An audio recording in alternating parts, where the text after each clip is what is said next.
So yeah, a lot of somber stuff today, whether you're watching the main channel or the side channel, but I wanted to make a video on this and I wanted to thank Scott Hall. And, I'll explain why I'm thanking him towards the end of the video because it's kind of an embarrassing story. But in case you are unfamiliar, Scott Hall, aka Razor Ramon, aka the bad guy, professional wrestler.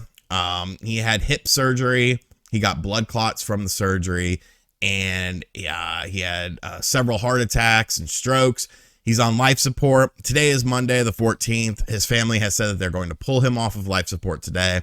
So he could have passed away by the time we're watching this video. Maybe they don't pull him off of life support, but obviously in the best case scenario, he's going to be a completely different person, as far as being able to talk, being able to write, being able to function as a human. So I'm hoping for the best, but more than likely it's going to be the worst. And when celebrities sort of pass away, you get people who just, get in a tizzy.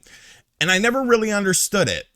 I got somber when certain, wrestlers passed away, musicians, Michael Jackson, Prince, but it never really struck home to me. But now I kind of understand why. And it kind of ties into what we talked about today on the main channel. A lot of this is an escape for people, a lot of forms of entertainment. It's an escape, it gets you away from the real world. And wrestling growing up was definitely one of my escapes. And, Scott Hall, Razor Ramon was definitely one of my favorites, whether we're talking about Razor Ramon and the WWF, whether we're talking about Scott Hall and WCW, like he was the fucking man, dude. Like he was just the coolest motherfucker in the room, bar none, period. No questions asked. And I remember myself and Pecker Dupree, who was my best friend in middle school. We back in the day, you had AOL, and not just AOL Messenger, but like AOL as an online service. So you can make burner accounts on there. So we both made burner accounts. He was Kevin Nash and I was Scott Hall. And we would go into like wrestling chat rooms and stuff and I'd be like, hey, yo, Scott Hall, Chico. And people would be like, no, it's not. I'd be like, hey, yo, it's Scott Hall, the bad guy. And people would be like, oh, maybe it is Scott Hall. And I remember like we would just troll people. I told a bunch of people at Super Brawl 8 when Sting was fighting Scott Hall. Like I was like, hey, yo, I'm winning the belt tonight, Chico. And people would be like, oh, shit. He's winning the belt tonight. And then he didn't win the belt tonight that night. And I looked at my messages and I had all these messages. So I nuked the account. But I mean, he was just awesome, any type of match. And he never won.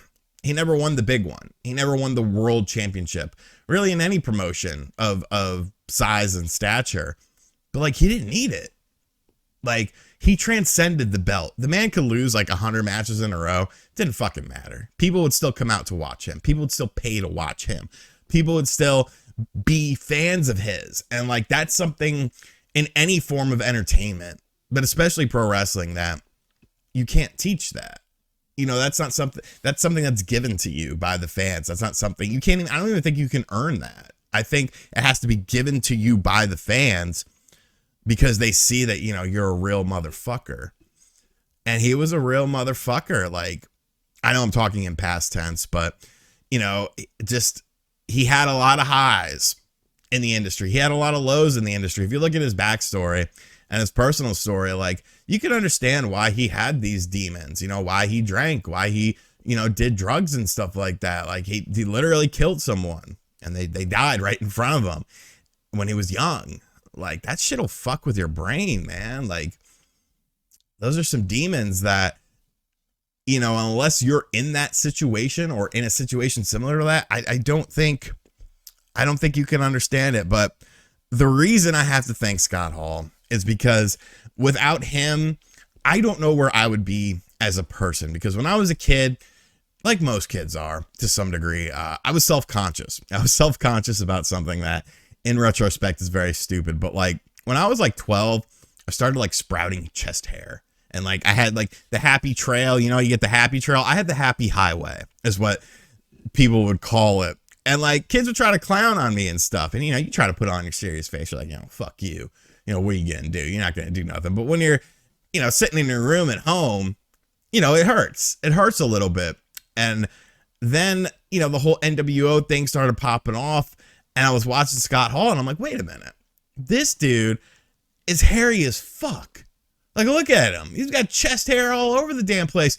But he's the coolest motherfucker in the room. And nobody's going to fuck with him. So I use that mentality. And I would say shit like, well, Scott Hall has chest hair. What are you, a pussy? Where's yours? And like, kids would back off of you. And I know that's such a stupid story, but like, when you're a kid, you latch on to things like that. You know, those things are important to you. They create, kids create adults, you know, well, not literally, but you know what I'm saying? A kid ends up becoming an adult and you have those memories and you take those things with you. So I don't know, man. It sucks. One of my favorite wrestlers of all time. One of the coolest motherfuckers ever, period, in life. And I hope he pulls through. I don't think he will, but I hope he does. And if he doesn't, you know, thank you for the memories. You know, thank you for helping me. Like you'll never see this, and you know, who knows who will watch this, but thank you. And yeah. I don't really know how to end this. So, you know, bad times don't last, but bad guys do.